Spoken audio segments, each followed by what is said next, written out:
ರಾಜ್ಯದಲ್ಲಿ ಪರಿಣಾಮಕಾರಿಯಾದ ಜನಾಭಿಪ್ರಾಯವನ್ನು ನಮ್ಮ ಸಂಘವು ರೂಪಿಸುತ್ತದೆ. ಇದು ನಮ್ಮ ಸಂಘದ ಹೆಮ್ಮೆಯಾಗಿದ್ದು, ರೈತ ನಾಯಕ ಆದಿಯೋಗಿ ಸದಾಶಿವಯ್ಯ ಅರಕೇರಿ ಮಠ ಸ್ವಾಮಿಗಳು ಸ್ಥಾಪಿತ ರಾಷ್ಟ್ರೀಯ ರೈತ ಸಂಘದ ರಾಜ್ಯಾಧ್ಯಕ್ಷರು ಆದಿಯೋಗಿ ಸದಾಶಿವಯ್ಯ ಅರಕೇರಿ ಮಠ ದ್ರಾಕ್ಷಿ ಬೆಳೆಗಾರರೊಂದಿಗೆ ದಿನಾಂಕ 9/2/2026ರಂದು ದ್ರಾಕ್ಷಿ ವಿಮೆ ಪರಿಹಾರ ಕುರಿತು ಜಿಲ್ಲೆಯ ಎಲ್ಲ ಸಮಸ್ತ ದ್ರಾಕ್ಷಿ ಬೆಳೆಗಾರರು ಬೆಳೆಗೆ ವಿಮಾ ಕಂತು ತುಂಬಿದ ಬಾಧಿತ ಎಲ್ಲ ದ್ರಾಕ್ಷಿ ಬೆಳೆಗಾರರಿಗೆ ವಿಮೆ ಮತ್ತು ಪಾವತಿಸುವ ಬಗ್ಗೆ ದ್ರಾಕ್ಷಿ ಬೆಳೆಗಾರರಿಂದ ವಿಜಯಪುರ ಜಿಲ್ಲಾಧಿಕಾರಿಗಳಿಗೆ ಮನವಿ ಪತ್ರ ಕೊಡಲಾಯಿತು. ಡಿವಿ ನ್ಯೂಸ್ ಕರ್ನಾಟಕ, ವಿಜಯಪುರ ಜಿಲ್ಲೆ ದ್ರಾಕ್ಷಿ ಬೆಳೆಗಾರರು ಈಗಾಗಲೇ ವಿಮೆ ತುಂಬಿದ್ದು, ಈಗಾಗಲೇ 5,000 ಜನಕ್ಕೆ ವಿಮಾ ಬಂದಿದ್ದು, ಇನ್ನೂ 931 ಜನರ ವಿಮಾ ಇನ್ನೂ ಜಮಾ ಆಗಿಲ್ಲ. ಹಲವು ಬಾರಿ ಮಾನ್ಯ ಜಿಲ್ಲಾಧಿಕಾರಿಗಳಿಗೆ ಇದರ ಸಲುವಾಗಿ ಮನವಿ ಸಲ್ಲಿಸಲಾಗಿದೆ. ಇದಕ್ಕೆ ಯಾವುದೂ ನಮಗೆ ಸ್ಪಂದನೆ ಇಲ್ಲ. ಇದರಿಂದ ನಾವು ರೈತರು ದ್ರಾಕ್ಷಿ ಬೆಳೆಗಾರರು ರೋಷಿ ಹೋಗಿದ್ದು, ನಾವು ಸಾಲ ಸೂಲ ಮಾಡಿ ಸಂಕಟಕ್ಕೆ ಸಿಲುಕಿದ್ದು, ದ್ರಾಕ್ಷಿ ಬೆಳೆ ವಿಮಾ ಬಾರದೆ ನಾವು ಕಂಗಾಲಾಗಿದ್ದೇವೆ.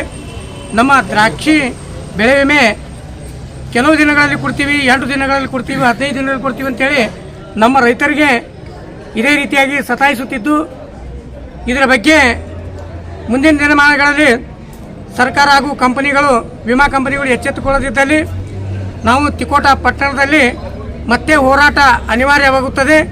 ಈ ಹೋರಾಟಕ್ಕೆ ಮಾಡುವ ಮುಂಚೆ ನಮಗೆ ಬೆಳೆ ವಿಮಾ ಜಮಾ ಮಾಡಬೇಕೆಂದು ಮಾನ್ಯ ಜಿಲ್ಲಾಧಿಕಾರಿಗಳಿಗೂ ಮತ್ತು ತೋಟಗಾರಿಕೆ ಇಲಾಖೆಗೆ ನಾವು ಮನವಿ ಮಾಡಿಕೊಳ್ತೇವೆ.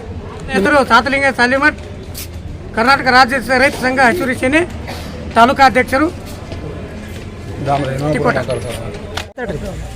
ಇವತ್ತು ದಿನಾಂಕ 9/2/2026ರಂದು ಏನು ವಿಜಯಪುರ ಜಿಲ್ಲೆಯಾದ್ಯಂತ 931 ದ್ರಾಕ್ಷಿ ಬೆಳೆಗಾರರಿಗೆ ವಿಮಾ ಮೊತ್ತದ ಹಣವನ್ನು ಕಂಪನಿ ಇದುವರೆಗೂ ಕೂಡ ಸಂದಾಯ ಮಾಡಿಲ್ಲ, ಪಾವತಿ ಮಾಡಿಲ್ಲ.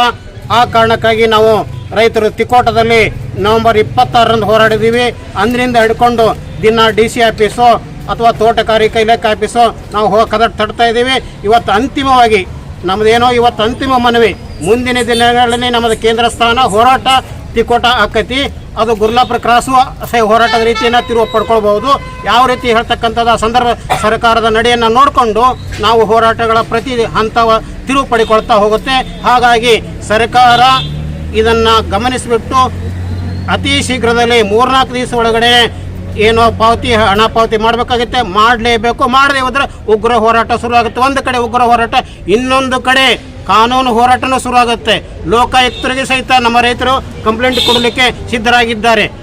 ಆನಂತರ ಯಾವ ಕನ್ಸ್ಯೂಮರ್ ಕೋರ್ಟ್, ಯಾವ ಹೈಕೋರ್ಟ್, ಇವನ್ ಹೈಕೋರ್ಟ್ಗೆ ಸಹಿತ ನಾವು PIL ಸಾರ್ವಜನಿಕ ಹಿತಾಸಕ್ತಿ ಅರ್ಜಿಯನ್ನು ಹಾಕಲಿಕ್ಕೂ ಕೂಡ ಎಲ್ಲ ದಾಖಲೆಗಳ ಸಮೇತ ಸಿದ್ಧ ಮಾಡಿಕೊಂಡಿದ್ದಾವೆ.